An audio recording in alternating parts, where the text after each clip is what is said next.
Impact झालेला आहे। निकृष्ट पोषण आहाराचा पर्दाफाश करणाऱ्या अंगणवाडी सेविकेवरची निलंबनाची कारवाई आता मागे घेण्यात आलेली आहे। अंगणवाडी सेविका देवयानी पारधी यांच्यावरच्या निलंबनाची कारवाई ही मागे घेण्यात आलेली आहे। चिमुकल्यांना दिल्या जाणाऱ्या आहाराचा दर्जा हा त्यांनी दाखवला होता, त्याच्यामुळे सरकारने त्यांचं निलंबन केलं होतं। मात्र साम टीव्हीने ही बातमी दाखवल्यानंतर पारधी यांचं निलंबन आता मागे घेतलेलं आहे।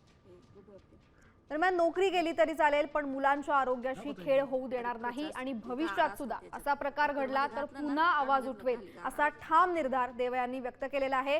देवयानी यांच्याशी बातचीत केली आमचे प्रतिनिधी रोहिनास गाडगेंनी।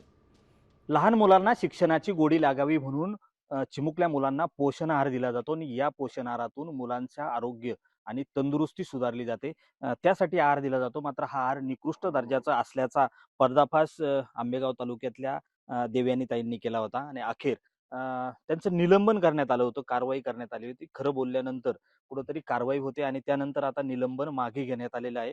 खरं तर साम टीव्हीने हे तुमची बाजू लावून धरली होती आणि आज एकंदरीत कुठेतरी सत्य समोर आल्यानंतर तुमचं निलंबन मागे घेतलं गेलंय। काय सांगाल? तर मला आनंदच आहे, की आज मी जे बोलले त्या सत्याला आज मला कुठेतरी न्याय मिळालाय आणि मी ह्या न्यूजची खरंच म्हणजे आभार मानेल, की ते आज माझ्यापर्यंत पोहोचले त्यांनी आणि आज पूर्ण जगापर्यंत पोहोचवलं सगळ्यांना. सगळ्यांनी ते ऐकलं. सत्य वस्तुस्थिती काय आहे ती सगळ्यांनी ऐकली. तर मी मनापासून आभारी असेल आणि माझ्या मुलांना चांगला आहार येईन याचा मला खरंच खूप आनंद होईल, की मुलांना चांगला आहार येईल म्हणजे नाही का चांगल्या दर्जाचा आहार येईल. मनात एक भीती होती आता पुढे नोकरी जाईल हे सगळं, पण तरी तुम्ही हा आवाज दबू दिला नाही। हां, आता त्यांना त्यांना जे करायचं होतं त्यांनी ते केलं. त्यांना मला कामावरून काढायचं होतं ते टाकलं. मी याच्या आधी पण म्हणजे माझं माझं एकच मत होतं. मला 100 वेळा जरी कामावर घेतलं, 100 वेळा जरी काढलं, तरी मी माझ्या मुलांच्या आहारावरती प्रश्न उपलब्ध करणारच आणि इथून पुढे जरी परत हे घडलं, तरी मी आवाज उठवणार. मी शांत बसणार नाही. मुलांच्या जीवनाशी तुम्ही खेळू नका, मला हेच सांगायचंय, बाकी काही नाही.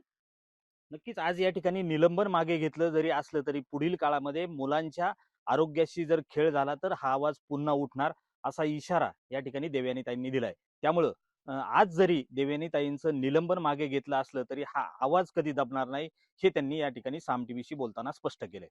रोहिदास गाडगे, साम टीव्ही न्यूज, गोडेगाव, पुणे।